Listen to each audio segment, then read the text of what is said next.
নামাজটার নাম তওবার নামাজ। বলেন কি নামাজ? 2 রাকাত নামাজ পড়বেন আগামীকাল ইনশাআল্লাহ, আমিও পড়ব, আপনারাও। এশাবাদ দিয়া রাত্রে 2 রাকাত নামাজ তওবার। নিয়ম কি? নামাজ অন্য সিস্টেমেই পড়বেন, শুধু সেজদার সময় নিয়মটা আলাদা। তওবার নিয়তে নামাজ পড়বেন, অন্তরকে আল্লাহর কাছে ছেড়ে দিয়া বলবেন, আল্লাহ আমি আপনার আদালতের আসামি হইয়া দাঁড়াইছি, তওবা করার নিয়তে নামাজে দাঁড়াইলাম। 2 রাকাত নামাজে কয়টা সেজদা হবে? 4টা সেজদা হবে। সেজদায় যখন যাবেন দিলটা নরম করে যাবেন, যাইয়া 3 বার বা 5 বার 7 বার সুবহান রাব্বিয়াল আ'লা বলার পরে এরপরে 3 বার খুব নরম হইয়া 3 বার আমার আল্লাহকে হাজির নাজির মনে করে আপনি সেজদায় গিয়া মনে করবেন, আমার কপাল মাতুয়াইল মসজিদের ফ্লোরের মধ্যে নাই, নবীর হাদিস মতে আমি আমার মাওলার কুদরতি কদমের উপরে কপাল লাগায় দিছি।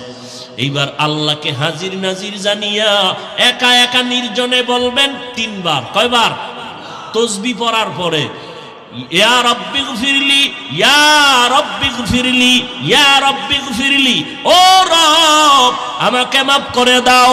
খুব নরম হইয়া চোখে পানি আনার বাহানা করে আল্লাহর কাছে বলবেন সিজদায় বসিয়া, ইয়া রাব্বি গফিরলি, ইয়া রাব্বি গফিরলি, ইয়া রাব্বি গফিরলি। কয়বার?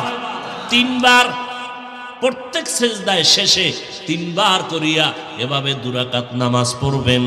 নামাজের পরে নির্জনে হাত উঁচু করিয়া ইস্তেগফার দুরূদ শরীফ পড়ে আল্লাহর কাছে এবার হাত উঁচু করে কাঁদবেন, আল্লাহ আমার জীবনের গুনাহ মাফ করে দাও। নবী কি বলছেন জানেন? এইভাবে নামাজ পড়লে ওই বান্দার সেজদার থেকে মাথা উঠবে না আল্লাহ ক্ষমার ঘোষণা না দেওয়া পর্যন্ত। তার মানে আপনি এই দোয়া পড়ে উঠবেন, এর আগেই আপনার জিন্দেগীর গুনাহ আল্লাহ মাফ করে দিবেন। পারবেন? আল্লাহ আমাকেও তৌফিক দান করেন, আম্মা জানদেরকেও তৌফিক দান করেন, আপনাদেরকেও আল্লাহ তৌফিক দান করেন। কেউ যেন আমরা আমল থেকে বঞ্চিত না হয়ে যায়।